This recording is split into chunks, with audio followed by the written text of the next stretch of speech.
Digamos que soy daltónico. Vamos a jugar a las pistolas y como pueden ver le pusimos pintura para ver si nos manchamos o no. Yo tengo blanco, ella amarillo y el rojo. La protección de mi hermano siempre se pone las fantásticas y creativas formas de cubrirse.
Ya están afuera jugando puerta. Yo estoy en un día de campo en una casita de aquí donde yo tengo todas mis cosas.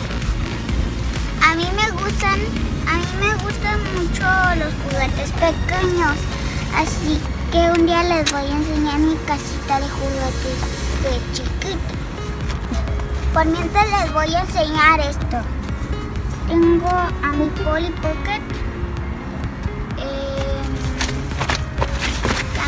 ¡Ya llegué! También tengo una bicicleta. Tengo su casco. Y tengo una idea. Ahí tenemos bombones. Ajá. Y tenemos para prender fuego. Ajá.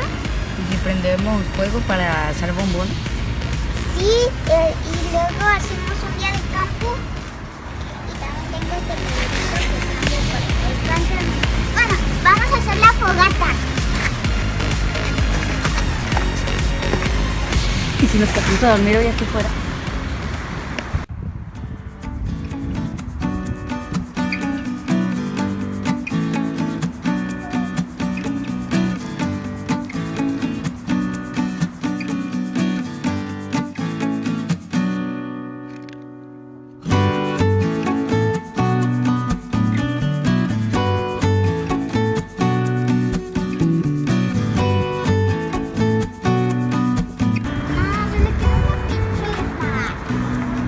Nosotros ya nos divertimos, jugamos a las pistolas, comimos pizza, prendimos fogata y jugamos y comimos con bombones y nos vemos hasta la próxima.